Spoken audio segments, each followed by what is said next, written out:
Alright guys, so this is a review of pretty much everything we've done with atoms in the periodic table since before break. We thought you might need a refresher coming back into it, so here we go.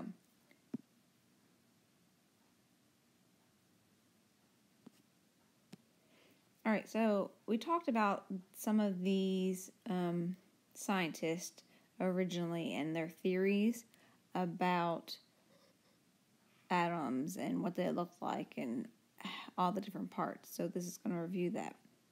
So we have Thompson, and we have his plum pudding model, and he said that atoms were made from a positively charged substance with negatively charged electrons that are scattered about like plums in pudding. So think of it like, you know, when they have that Jell-O in the cafeteria with the fruit around in it. That's kind of what he's talking about. Stuff's just scattered out through it. I think on your paper you don't have the word pudding, and I didn't write it in here because it was on my screen because I didn't delete it. So make sure that you write the word pudding in. Alright, so he discovered what we now call electrons, and that they were negatively charged particles. So this guy discovered electrons and determined that they had a negative charge. Next, then we had Ernest Rutherford, and Rutherford designed an experiment to study the parts of an atom, and it involved firing a stream of tiny positively charged particles at a thin sheet of gold foil. And in this next slide, you're going to see a little bit of a picture, and there's a picture on your paper, but it's much clearer in color. So this was his experiment, and you can see he's shooting into that, and the gold foil is in there. And so he determined that most of the positively charged bullets, what was being shot in, that's that orange beam, passed right through the gold atoms in the sheet of gold foil without changing course. So you can see that they just went straight through. Then he determined that but some of the positively charged bullets, however, did bounce away from the gold sheets as they had hit something solid. He knew that positive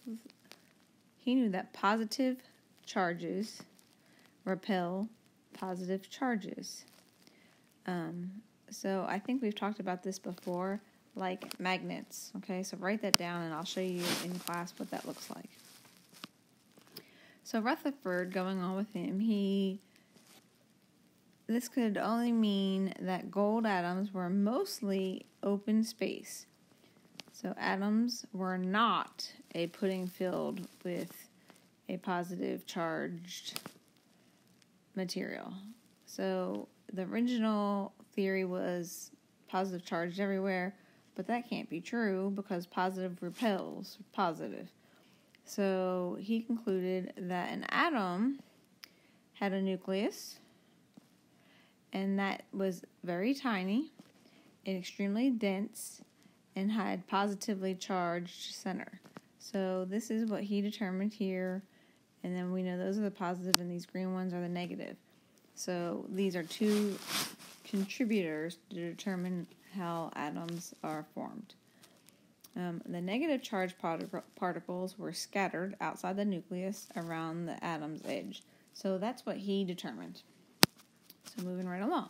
Now we have Niels Bohr, and this is where we get our Bohr's model, and we started to do a couple examples of those before we left for break, and this is where this comes from.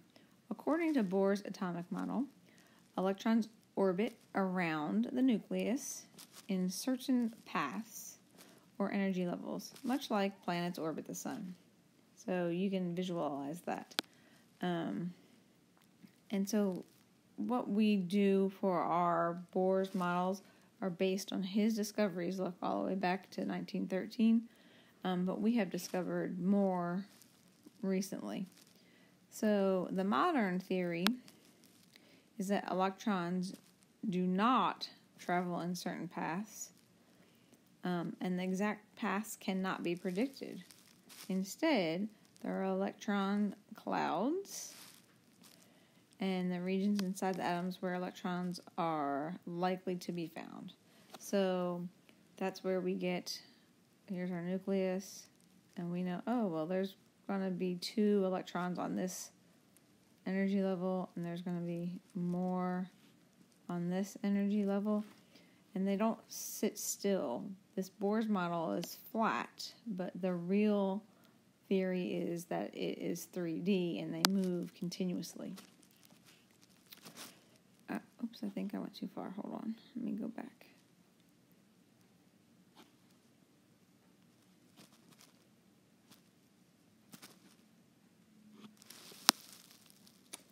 So, talking about atoms, we've talked about them before. They're the smallest particle that are made of or composed of elements. You know that atoms have 3 parts: protons, neutrons, and electrons.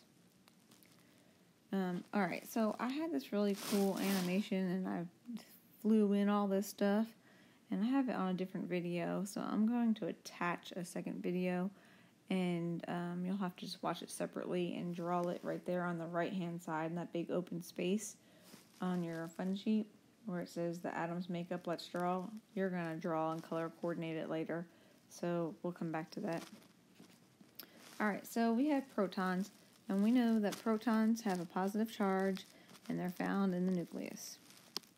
We know that the atomic number is the number of protons in the nucleus.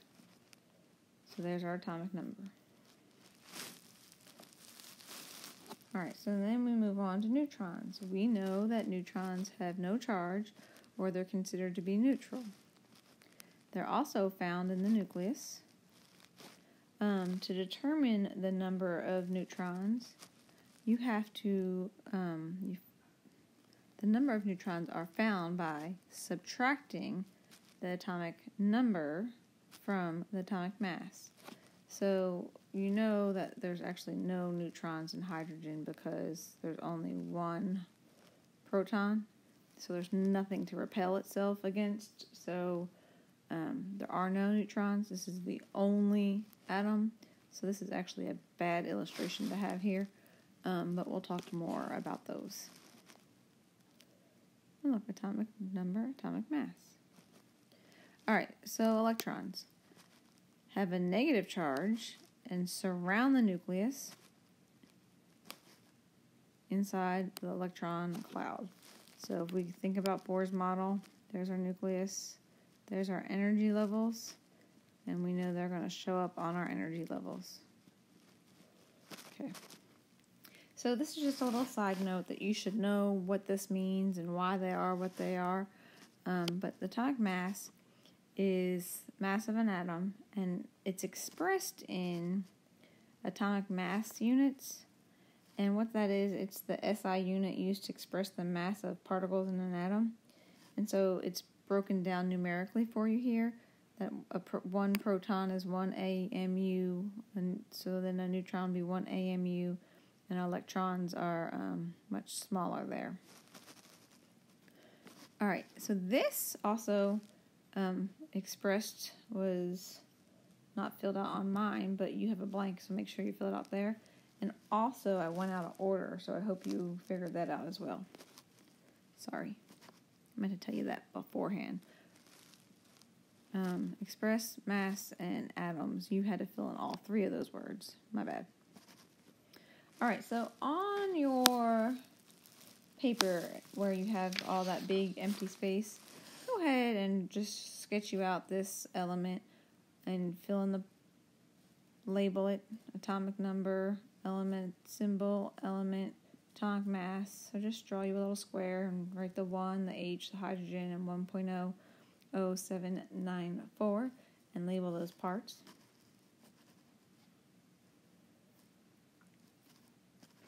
Alright, you're going to need your periodic table from Miss Renner's class, the one that we laminated.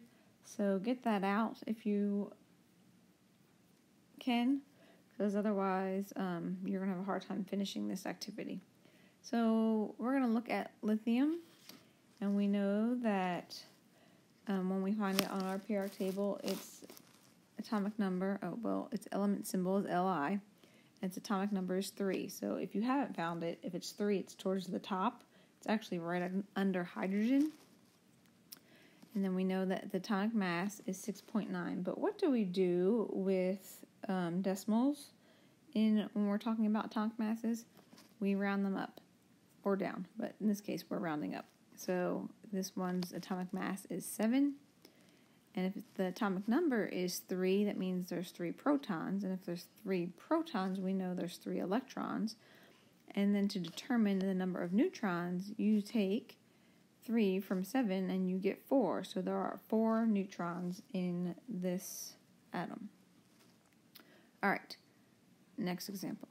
Boron. So boron, stay in that same family. And remember, family, no. Scratch that. This is a period, so stay in the same period because periods go from left to right and you put a period at the end of a sentence. So stay in that same period of lithium and go across the table to find boron. Its element symbol is B. Its atomic number is 5. Its atomic mass is 10.8, which we're going to round up to 11. If its atomic number is 5, that means there's 5 protons. If there's 5 protons, we know there's 5 electrons. And then we're going to subtract the atomic number from the atomic mass and get 6, and there are 6 neutrons. All right, moving right along with sodium. So now you're going to go back to the same period, and this is the up and down. No, I said it wrong again. Gosh, this one's family. Family is up and down. And so if you saw lithium and you went to the element right below it, that's sodium. So sodium's element symbol is capital N, lowercase a. Remember, capitals and lowercase matter here, so make sure you write clearly. Its atomic number is 11. Its atomic mass is 22.9, which we're rounding up to 23. If its atomic number is 11, that means its protons are 11. If there's 11 protons, that means there's 11 electrons. And to find the neutrons, you're going to subtract 11 from 23 and get 12 neutrons. All right, you can see on your paper that there are the words helium, cobalt, silicium, germanium, and krypton on your paper. And you have, on the ones examples above, what you need to include, but you're going to find those